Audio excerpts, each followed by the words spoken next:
Two of boxing's biggest stars hit the promotional stage in LA this week as Tyson Fury and Deontay Wilder began talking about their upcoming title fight. The rematch follows their 2018 Fight of the Year that saw Fury soundly outbox Wilder, but also saw Wilder knock Fury out.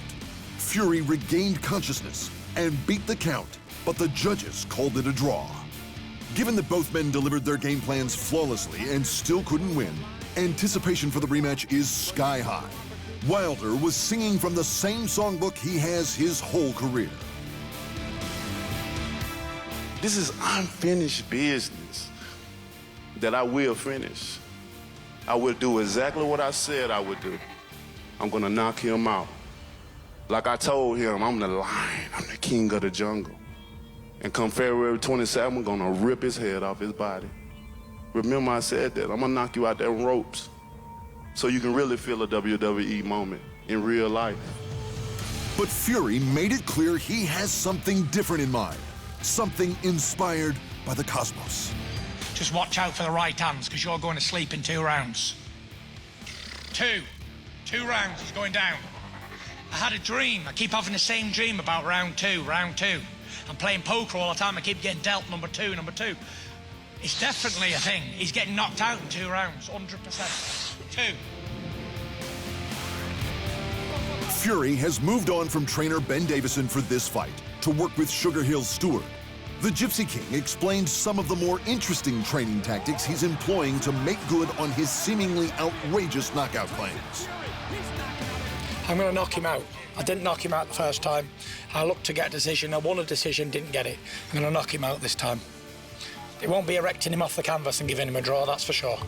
Knockout, then there's no discrepancy about decisions. Yeah, I brought in a Japanese sensei to help me with my focus and senses. I'm training with blindfolds on so I can feel the punches rather than seeing them. Meanwhile, Wilder made it clear that he believed Fury's wild claims to be fueled by something other than passion. He can laugh about it now. When he's on his back looking up at me, he'll know what I'm talking about, round 2.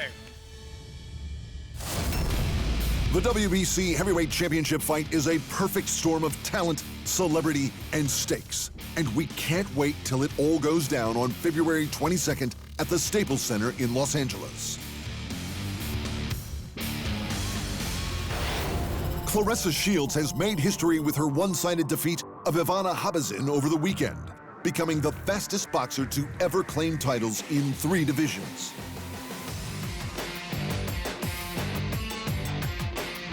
Habazin was unable to offer much resistance to T-Rex's pressure and jab, and was dropped in the 6th off a heavy body shot. Only one judge gave Habazin a round in the eventual decision. Claressa has teased a potential MMA bout before the end of the year, and UFC GOAT Amanda Nunes has offered to welcome her. Speaking of crossovers, Conor McGregor has been doing press for his fight against Cowboy Cerrone this weekend, and amongst a truckload of news bites, has mentioned that he is working on a rematch with Floyd Mayweather. UFC President Dana White recently mentioned that he has a handshake deal with Mayweather to come out of retirement. So unfortunately, we may not have heard the end of all this madness. But McGregor also mentioned another potential crossover opponent, saying that there was an offer made on Manny Pacquiao. It was unclear who offered what to who, but apparently the timing wasn't right for someone. McGregor also confirmed rumors that his preparation leading up to his last fight with Khabib Nurmagomedov in 2018 was a mess. I was drinking all bleeding fight week the last time, he told ESPN's Ariel Helwani. I just had this venom in me or something. I don't know why. The whiskey mogul also clarified that his current camp was back on track and he hadn't had a drink in a few months. To One Championship, where former UFC pound-for-pound great Demetrius Johnson has confirmed that he will face flyweight champion Adriano Moraes for the title this coming April. Johnson is coming off winning the flyweight Grand Prix last year, while Moraes hasn't fought since regaining the belt last January. And Rodtang Jitmuangnon has defended his flyweight Muay Thai title at ONE's first big event of the year. In their rematch, Rod knocked out former champion Jonathan Haggerty in the third to cap a definitive display.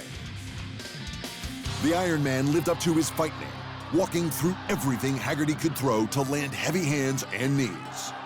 Eventually, Haggerty was dropped and beat the count 3 times during the onslaught.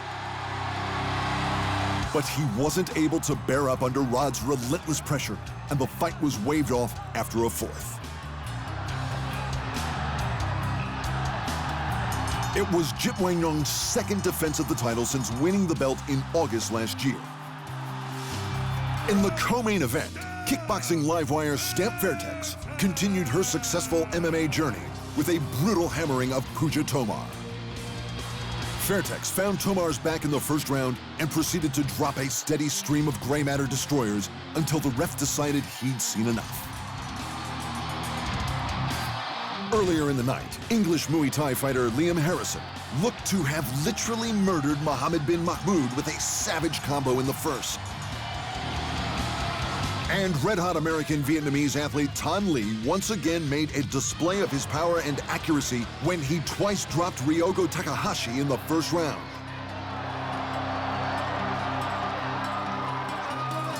The Japanese fighter stayed in the fight after the first right connected, but there was zero chance of him getting up after Lee's second flurry. With 3 wins in 1 on the trot, Tan Le is making a strong case to be the next challenger for Christian Lee's lightweight title.